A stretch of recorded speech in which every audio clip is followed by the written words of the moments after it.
Breaking news જૂનાગઢથી કે જ્યાં કેજે મલ્ટી સ્પેશિયાલિટીની ઘોર બેદરકારી સામે આવી છે, જ્યાં મંજૂરી વગરના તબીબ પાસે ગરીબ દર્દીઓના 76 ઓપરેશન્સ કરાવી નાખ્યા છે।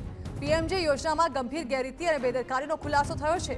ઓર્થોપેડિક સર્જરીમાં ઝડપાયું છે આ મોટું કૌભાંડ, જેમાં એક જ દિવસમાં કાયદા વિરુદ્ધ ઘૂંટણ રિપ્લેસમેન્ટના 3થી વધુ ઓપરેશન્સ થયા।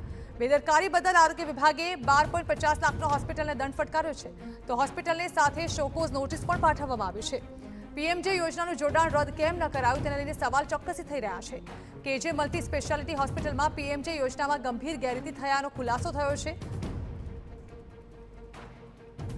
ઝાંઝડા ચોકડી ઉપર જે કેજે મલ્ટીપ્લસ નામની ખૂબ નામચીન હોસ્પિટલ આવેલી છે, તેની જે આરોગ્ય વિભાગની તપાસમાં ખૂબ ક્ષતિઓ જે સામે આવી છે। આપણે જે દ્રશ્ય બતાવવાનો પ્રયત્ન કરીશ કે આ ઝાંઝડા ચોકડી ઉપર આવેલી કેજે મલ્ટીપ્લસ સ્પેશિયલ હોસ્પિટલ જે છે, જેમાં ગાંધીનગર આરોગ્ય વિભાગ દ્વારા જે તપાસ કરવામાં આવી, તપાસમાં જે ક્ષતિઓ આવી છે આપને જણાવું તો જે રીતે પીએમજેવાયમાં જે ઓપરેશન થતા હોય છે હાર્ટના, તે ઓપરેશન 76 જેટલા ઓપરેશન કરવામાં 2024 થી 2025માં।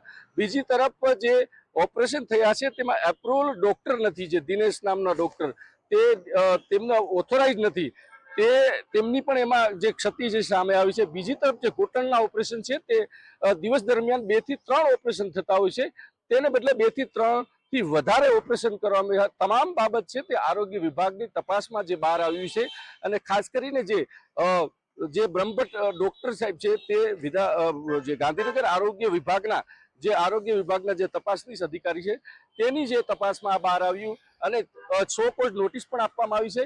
12 લાખથી વધુ જે દંડ પણ ફટકારવામાં આવ્યો છે, દિવસ 7ની મુદત આપવામાં આવી। આ સમગ્ર બાબત જ્યારે કેજે હોસ્પિટલની સામે આવતા જે હોસ્પિટલ જગત અને મેડિકલ આરોગ્ય વિભાગમાં જે મોટો ખળભળાટ મચ્યો છે। હાલ જ્યારે આ કેજે હોસ્પિટલના ડોક્ટરો છે તે કાયદાકીય લડત આપશે, અને કાયદાકીય લડતમાં જે કંઈ સામે આવશે, બીજી વાત એ છે કે હજુ પણ ક્યાંક ને ક્યાંક તપાસમાં શું બહાર આવે તે જોવાનું રહ્યું। ડોક્ટરોને જ્યારે વાત કરવામાં આવતા કોઈ પણ વસ્તુ બોલવા તૈયાર નથી, પણ આ તપાસ અર્થે દૂધનું દૂધ અને પાણીનું પાણી છે તે સામે આવશે।